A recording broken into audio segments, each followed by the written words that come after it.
many beloved books for children, and including the upcoming Flora and Ulysses, The Illuminated Adventures. Yeah, wow, good job saying that. Thank you. Yeah, I have to concentrate before I say that. So. So first of all, can you tell us a little more about the book? So it's the story of a girl named Flora who is a cynic. Yes. And who also loves to read comics. There are 3 comics that she loves. Terrible Things Can Happen to You. The criminal element is among us, and also there's a superhero comic, Incandesto. So then enter the squirrel. So it's who is Flora's next door neighbor inadvertently acts the squirrel. Thank you for laughing. How can you not? And Flora, because she has a specialized knowledge of superheroes, is almost immediately aware that something spectacular has happened to the squirrel. His brain has been rearranged, and so By the vacuuming. Yeah, because he's like sucked all the way up into it, everything except for his tail. Yeah. So he's a superhero. Yeah. And that's what the book is about. And also supposedly about seal blubber. Right, and seal blubber and also poetry and giant donuts and little fishes and not becoming a cynic. Right. Yeah, all of that. So that was a really quick summation, right? Okay. Yes. You talk now. Well, I love that Flora is a self-described cynic, but I wonder how true that actually is. I mean, it seems that she is maybe, a little more soft-hearted than she believes herself to be. I think so, and this is the thing, as you know, about writing kids' books. First it goes into all the adult hands, and it takes a while until you hear what the kids think. And Right. so I've got a couple of friends who have 10-year-old boys, and so they got this read to them relatively early on. Yeah. And one of them said, "Why do I think that by the end of this book, Flora is not going to be a cynic?" So I mean, she bears more than a passing resemblance to me.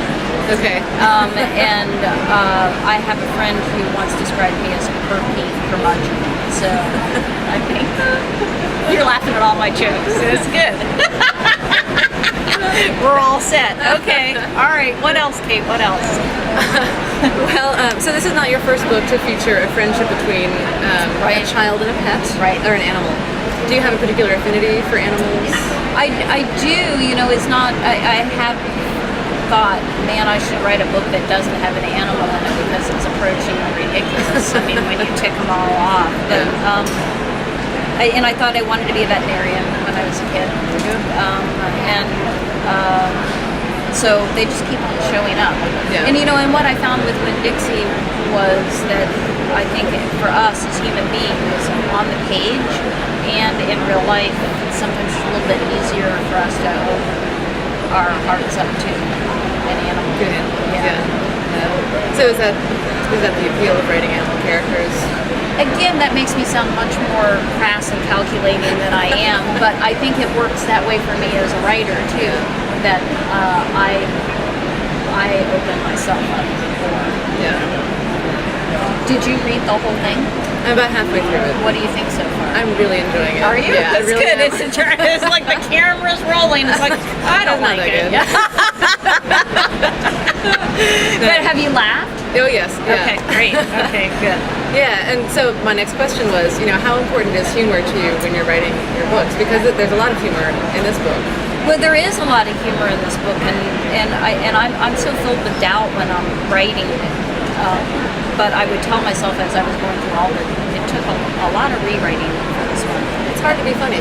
It is, but it would still make me laugh. So I would think it might be a mess, but it's a funny mess, Right. And I didn't sit down to write a funny book, but I have to say, I had a great time. Yeah. Yeah. I kept on cheering myself up, so That's good.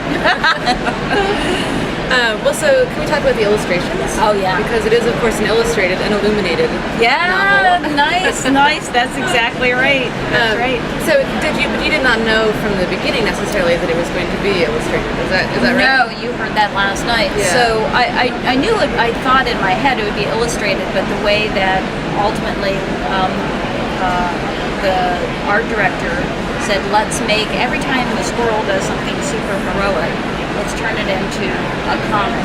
And so there's spot illustrations throughout, but there are also these comics that, so it wasn't my idea. I loved it as soon as she said it, and all I had to do was, rewrite some of that stuff that was straight prose for Kate Campbell, who does the amazing illustrations. Yeah. So you did have to do some rewriting? I did have to do rewriting, and also, as I said last night, some of my lines that I really loved, I had to let them go in order, but I mean, it's a small price to pay for when I got a squirrel and a typewriter. It's just like, I'm smitten with what he did. He's just amazing. Were you part of the process of choosing him as an illustrator? No. And, I don't know how it works other places, but, what Candlewick does, and I've learned to trust them absolutely implicitly, they know what they're doing, is they'll kind of like loop me in when they're thinking about somebody, and I'll see sample art, and then ultimately Chris Paul will make that decision about who it's going to be, and then I'll get to see some of his stuff as he works. Yeah. So you got to see some of the works in process? Yeah, which is just, it's like, wait a minute, his tail, he needs to be missing hair here, but so all that kind of stuff. Right. Yeah. But then it becomes his, which is great. It's like it's his vision, so it's like your thing retold through somebody else's heart, and it just ends up deepening the book. Yeah. Did you read comics as a kid? Was that something you were into? I was obsessed with Peanuts. My brother and I both. So at the Cooper Memorial Public Library in Claremont, Florida, there were the Peanuts treasuries, Right. And so they were big volumes, and we were the only people that ever checked them out, but we checked them out, cyclically, since we, and that really shaped me as a human being, as comics did, My brother and I, that's how we communicate, is by saying, remember when Lucy did, or, Right. So. That's great. So I guess my last question for you is, will we see more of Flora and Ulysses, or is this going to be a standalone? Or are you not? No, it's not. It's not.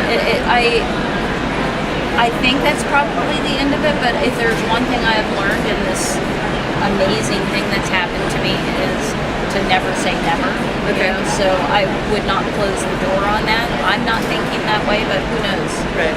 And I do love that squirrel, and I have to say I love that girl. Yeah. That non-cynical girl. I do too. Oh, good. Thank you. On set, on camera. That's right. Yes. All right. Well, Kate DiCamillio, thank you so much for meeting with us. Kate, thank you. You're welcome. That was easy. Oh.